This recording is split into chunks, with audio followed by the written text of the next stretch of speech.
at infant school to progress academically and to build a strong character. I trust that your guidance is sufficient to keep everyone going. It is my wish that you will continue to impact society with your great enthusiasm. You have left a good legacy of commendable work ethic and excellent service. As you retire to be with your folks you love, I hope you enjoy it to the fullest. So, with all that said, let's clarify something.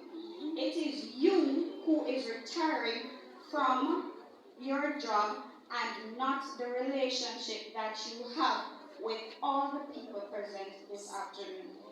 I am sure we are all still expecting more visits, meet up, and bumping into each other.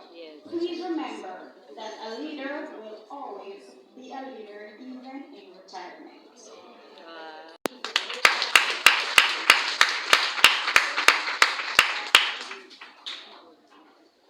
We're heroes.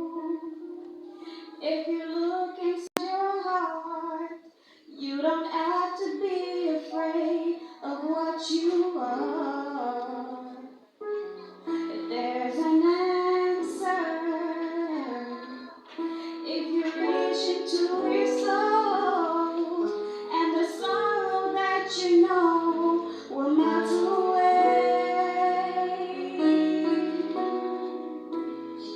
And then a hero comes along with the strength to carry on, and you cast your fears aside, and you know you can survive. So when you feel like hope is gone, look inside you and be strong, and you'll finally see the truth that a hero lies in you.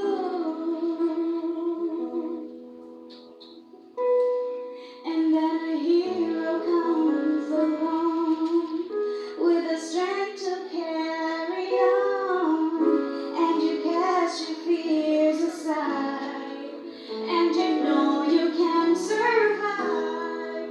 So when you feel like hope is gone, look inside you and be strong, and you finally see the truth that a hero lies in you.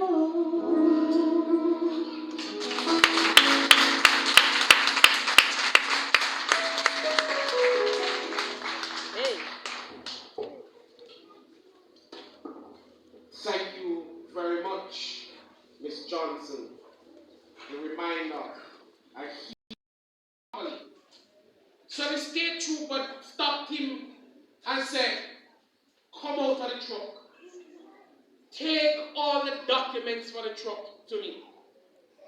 And he was there. Oh, by the way, this youngster is Jamaican. You know, anywhere we go, we make our mark. Anywhere we go. So the state trooper was insistent that he was going to give him a ticket. And, you know, in order for him not...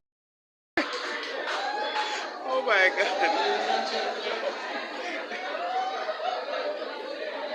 I don't know where the biscuit was, but I'm happy for my Jamaican brother. He got off. Miss Frenchie Taylor will come and introduce our guest speaker.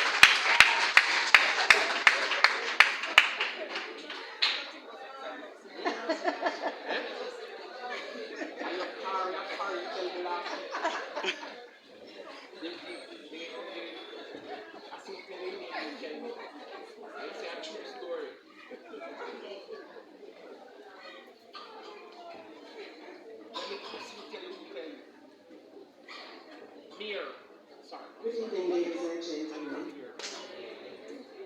All protocols observed. However, it is an honor for me to introduce our guest speaker, Ms. Caroline JP, and with other accolades, Master in Education, Bachelor in Education, Diploma in Education, and also a Regional Director. Ms. Caroline Joy's degree has a long career in education, to 27 years. Her journey began in 1996 at Murray Mountain All School as a classroom teacher before joining Brownstone Primary School a year later in a similar role. She later served as a lecturer for technology and education and the assistant librarian at the Monique College, while serving as a part-time lecturer for information literacy at the University of the West Indies. In May 2007, Ms. Audrey joined the Education Officer course as a Territorial Education Officer in the Ministry of Education Region 3, supervising the primary schools in Trelawney, and later serving as convener for then QEC 31, South Trelawney. In 2011, she assumed the role of Community Relations Education Officer, providing much support to schools across the region by forging relationships among internal and external stakeholders. During this time, Ms. Audrey also acted in the capacity of Regional Director. In 2015, she was promoted to the post of Senior Education Officer for the primary unit, coordinating the work relating to the 91 primary schools in the region, while supporting education officers as they worked towards improving schools. In October 2016, she again shouldered the role of Regional Director, acting for 6 months, while also serving as the President of the Jamaica Association of Education Officers, facilitating and empowering sessions, the preparation and submission of the salaries and benefits claim for education officers, signing of the head of agreement and out-of-reach events. In 2018, Ms. Audrey was seconded to the National Education Inspectorate, NEI, as Senior Staff Inspector for Quality Assurance, serving for 2.5 years. Following this intense training and exposure, she returned to serve as Regional Director in February 2021 with a wealth of new knowledge and experience. Ms. Audrey is of a strong view that for leadership to be effective, it requires a community of empowered individuals who share similar values, goals, and aspirations for organizational and human development. She believes that courage is one of the required elements in the leadership equation required for successful, effective, and deliberate impactful change to take place. Ms. Audrey is guided by Scripture and finds support in the Word as recorded in Philippians 4, verse 30. I can do all things through the Messiah who strengthens me. Ladies and gentlemen, can you stand as we welcome Miss Audrey?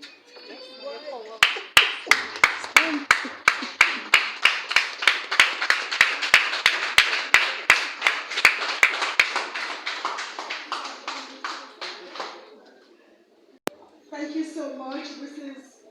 Frenchie Taylor.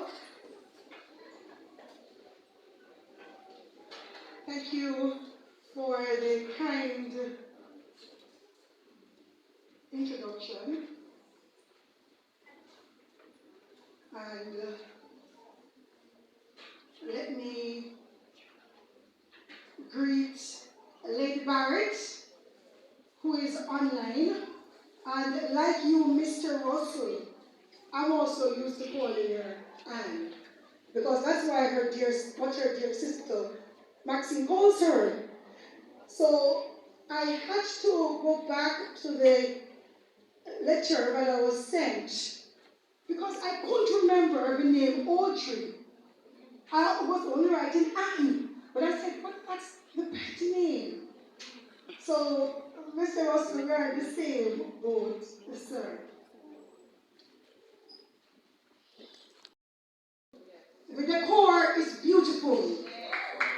Yes, a lot of effort went into the planning. And so I wish to acknowledge our principal, Mrs. Shawnee Wilson Cunningham, and your team of teachers and parents for conceptualizing this event to honor and appreciate Mrs. Audrey Barrett. There is a popular saying that has become quite a cliche, but we should not scatter roses after we're gone. And it is serious, very serious. Last year when my mother passed on, I never had that guilt because I always gave her flowers and stuff like that because she was always quick to say, "No, but I give her no flowers, I'm going to them now, see it." And so, Mr. Johnson, are we honoring more than one person here today? Because I couldn't believe that one individual, but what it represents is her standard. She is a remarkable individual. She served well with decorum, poise, and grace. And this evening, if she were here, we would see how spiffy she is, because she's quite a classy lady. And so, 2 months ago or so, when I got a call from Miss Headlam, and there are some persons whose calls you sometimes you say, I can call this person after I can return the call. But when I see Miss Headlam, that's not one of those calls. You take the call. And when she asked me, I knew I could not decline. And why would I want to decline? Lady Anne has touched my life too. I would have watched her as she took over principalship at a very difficult time. And let me explain what I mean by that. When you become a principal in an institution where you were never a teacher in, yes, it comes with its own inherent challenges at all levels. But she was able to navigate those choppy waters in such a way. But all the things you heard this evening about her, those things encapsulate the successes she had at the institution. And so, dear Anne, I just want to share my sincerest thank you. Like I said, taking over a school as principal, where you were never principal,